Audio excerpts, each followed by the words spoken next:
What's up, everybody? Oh, yeah. Woo! We're just out here on this gorgeous day, and I wanted to talk to you about something, kind of a follow-up video. We talked about the dawn of the 700 adventure age. We talked about how basically the Tenere 700 was more or less alone in its little segment in the adventure market, which was sad because it's an exciting bike. Yes, there's a few others out there, but people wanted a Japanese competition version of that bike, right? But there was rumors of two other bikes we talked about in that video, and they have since come out. That was the, I'm gonna still call it the P Strom. I know they want to call it the V Strom, but I mean, come on, it was V because it was a V twin before, right? So we're gonna say the P Strom 800 and the Honda Transalp. Woo! God, this thing's got a lot of engine braking. Both of those bikes have actually come out now. They're here. It's exciting. Parallel twins. Everyone's doing parallel twins now. I'm excited. I was like, oh, this is really dope. But that was not the reaction that anybody seemed to have to either one of those bikes. Everybody seemingly is incredibly disappointed by these two motorcycles. I'm gonna be honest. I don't really understand why. Because I've crunched the numbers. I've tried to look and see what the hell everyone's talking about. And, yeah, I just really don't get it. I'm stupid, so I probably missed something out there. So we're gonna talk about that this video, all while riding the beautiful TW700. Hey Cal! Hey, what's up? Not exactly the weather that you'd want for this kind of riding. Let me see, let me look. This thing actually does really good in the mud. This seems to be the low spot here. If we can get through this, it will be a golden warthog. Here's what we're gonna do. You're gonna come in camera, and we're gonna make this happen. Try not to put my foot on the seat. Yes.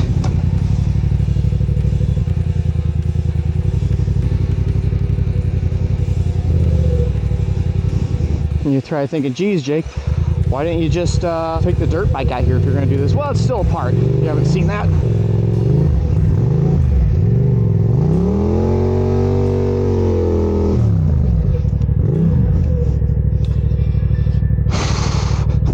Slow going out here. I knew this might be a tricky thing to do today, and it is. The water is so high up right now. That's too much, man.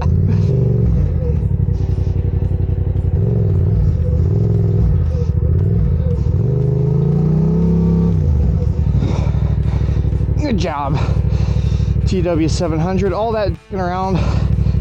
You're barely like what, 190 right now. I'm thinking, instead of zigzagging around, we just go for it. Oh yeah, I think we can do that. Shouldn't have stopped though. Should have kept momentum up, but I think I got this.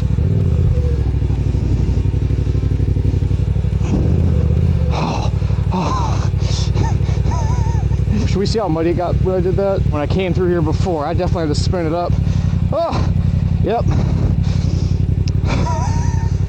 I will say, with my rear rack and these guards here, you know, like, we don't see a big spray of mud coming up this way. It does isolate well back there. Good old homegrown racks and stuff. Yeah, those are made out of cutting boards, if you didn't know. People go, Jake, you should get a real Tenere 700. And I'm like, you know, I'm not saying it's not a good bike. I'm sure it is, but this has got some advantages too, you know. Like, look at this right here. I could still touch the ground. See that? Would have totally fallen over on a real Tenere. I guarantee I would have. Oh, we're stuck. Out of that front end right there. We need to get into the ditch, actually. Almost. Yeah. There we go. What kind of hole am I in here? I don't even think I'm in a hole. There we go.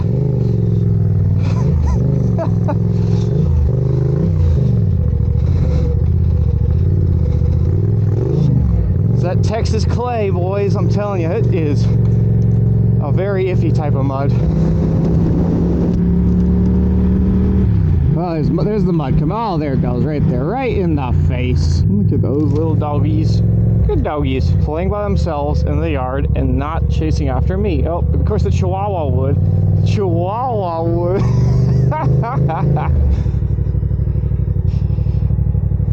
Mud.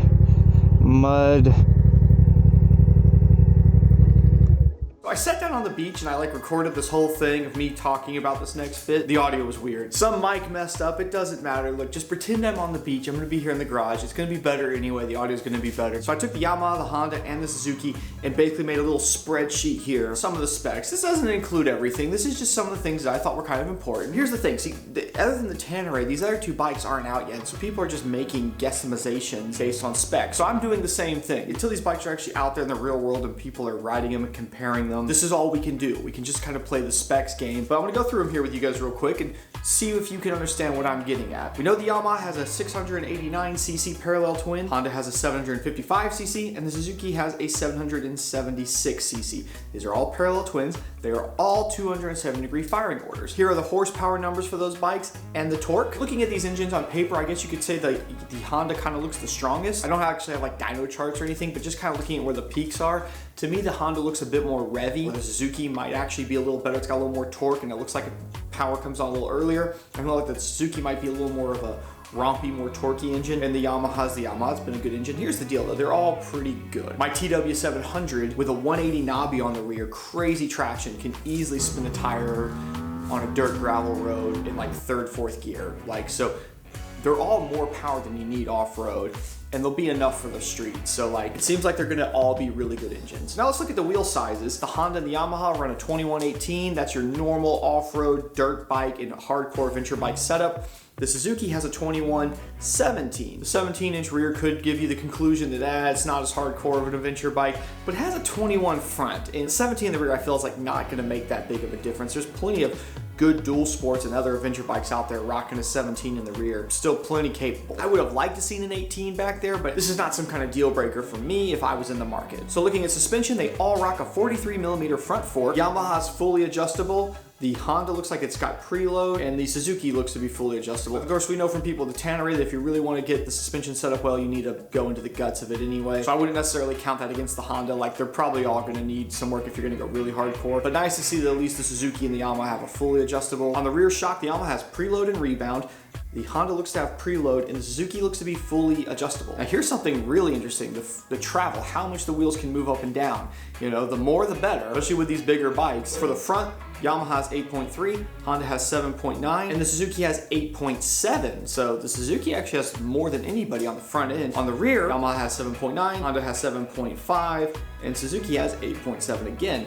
So the Suzuki, with its fully adjustable and that much travel, that's pretty good. The Suzuki also has one of those preload adjusters. You can reach down and crank it up real quick if you threw a passenger or extra luggage in the back. Suzuki going pretty hard there. You know, there's only a few of the really hardcore adventure bikes have that much or more. Front brakes, the Yamaha has two 282mm rotors. Honda and the Suzuki both are rocking twin 310mm rotors. Probably both plenty. Rear brakes, Yamaha's a 245, Honda a 256, and Suzuki a 260. That's all within close enough. I'm not worried about them. Fuel tanks, this is always very important. People want to be able to go far. Yamaha has a 4.2 gallon, Honda has a 4.5, and Suzuki with a 5.3 gallon. So the biggest tank there yet. Ground clearance, this is also very important. My TW700 is only like an inch lower than an actual Tenere 700, and it hits every once in a while. Luckily, it's got a big beefy skid plate, but it does happen if you're going silly places that most people don't go on adventure bikes, but this is an important thing. So you want some ground clearance, and you definitely want a good skid plate. Yamaha is at 9.4 inches, that's really good. The Honda is only at 8.3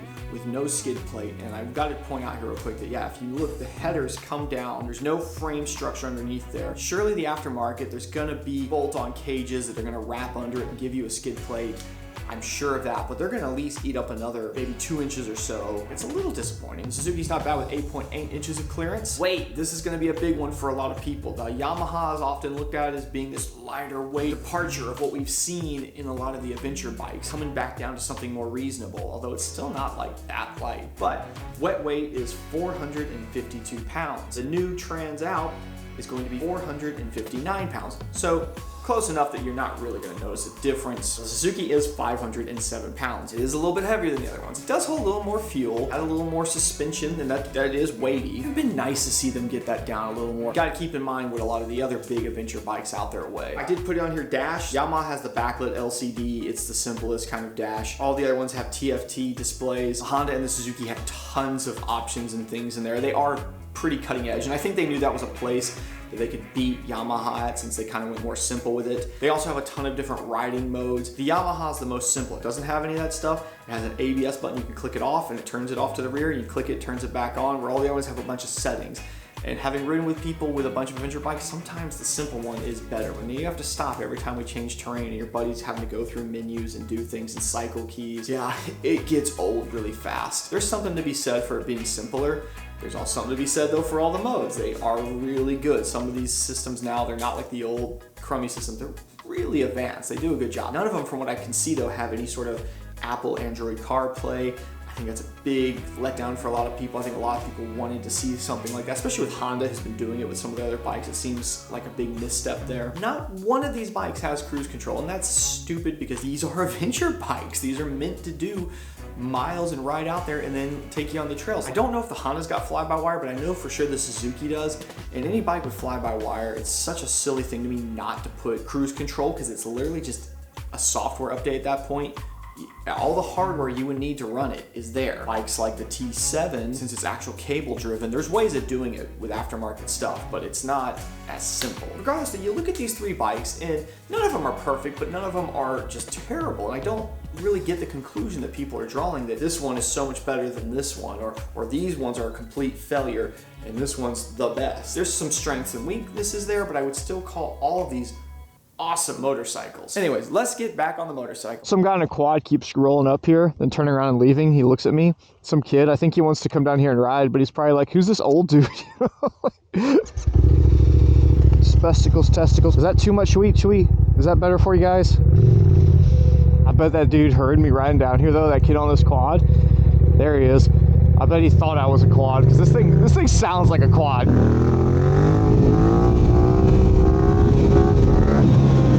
That's a Ranchero? These bikes are not different enough to make like too wild of conclusions. So what are people getting at there? Is it like the weight of the Suzuki? Because I see that, and let me say this about this, okay?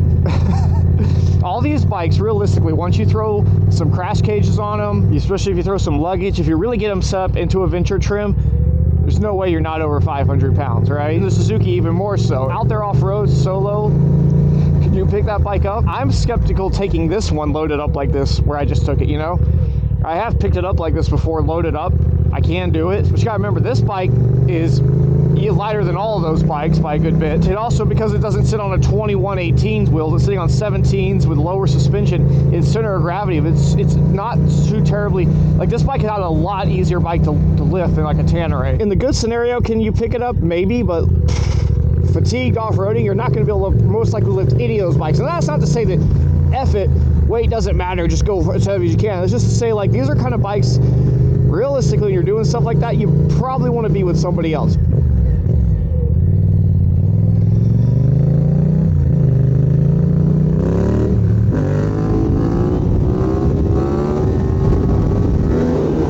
So yeah, the Suzuki's a little heavier. Suzuki also has the 17 rear rim, so-so, but has a lot of suspension travel. None of them are perfect. And if you could clobber them all together in a weird mix-mash, you know, you'd have still not a perfect bike, you know, but you'd have something. So when I try to wrap my head around this, why are people so opinionated about the Honda and the Suzuki, I come up with two conclusions, okay? Number one, you guys just think that the Honda's ugly and you haven't even given the Suzuki the time of day. I do kind of get you, okay? The Honda I thought could have looked better. I showed all three bikes to my wife, for instance, who doesn't ride motorcycles. I said, what do you think of these bikes? And she said, the Honda is the ugliest bike I've ever seen. I don't think it's the ugliest I've ever seen. I was like, I hear you. And then she thought the Suzuki was the coolest, which I totally agree with her on that. The Suzuki looks dope. And I think they should have called it the DR800, you know? Bring that name back. Obviously, you're harking back to that design. I think it was a, you know, if I owned one, I'd tell everyone it's a DR800. Let's also be kind of realistic, right? Are any of these adventure bikes really good looking? I've always thought of these bikes as definitely more function over form, and you know, nothing wrong with that, man. For some people, like if a bike is just ugly looking, they're just gonna always be bothered by that. If it's not the looks, what is it then? And I think what it is that people want a unicorn. When you look at bikes that try to float around as being multi-purpose bikes, people always talk about some kind of unicorn. The lightest, most reliable, most powerful, all these things that just realistically don't work on paper. And even if you can find a balance to make it work on paper physically, the price usually doesn't make sense because you're asking for too much. It's just too expensive. This range of adventure bikes that are in the $10,000-ish range mark, man, the margins are not big on it. We're still talking in my mind about some fractions of differences, where one's strengths to one's weaknesses kind of play off each other, and nothing really comes out to my mind as being the perfect bike. So again, I would ask yourself, if you looked at those bikes, you made that conclusion, ask yourself, was it about looks, or you may be having a little bit of unreasonable expectations perhaps? And I get it, we get that way. I get that way about things sometimes too. I'm always mad, why isn't Suzuki made the DRZ 500 with fuel injection and a 6-speed? That I actually don't have a good answer for. It's like, build it, it's gonna sell, guys. I don't know what you're waiting for. And obviously, I'm still excited about these bikes. I think people are gonna buy these things and have wonderfully fun times on them. Personally, if you put a gun to my head right now and said, Jake, you gotta buy one of those 3 models, well, if I had to, I honestly might buy the Suzuki. But realistically, if you told me I got to go take one of those bikes and take it to do some hardcore off-roading with it, I'm probably not going to pick any of them. I'm going to take my my CRF 300L and put it back into adventure travel mode and take that thing, So hopefully all the parts should be here real soon so I can continue on the CRF 300L build. The next video on that build, as well as the video after that, they're already going to be up on Patreon because they are 2 to 3 videos ahead. And if you are in there, jump in the Discord and hang out with us. It's super muddy. It's muddy, but it's not a lot of that flung off. These are going to have to get washed. See you guys in the next video.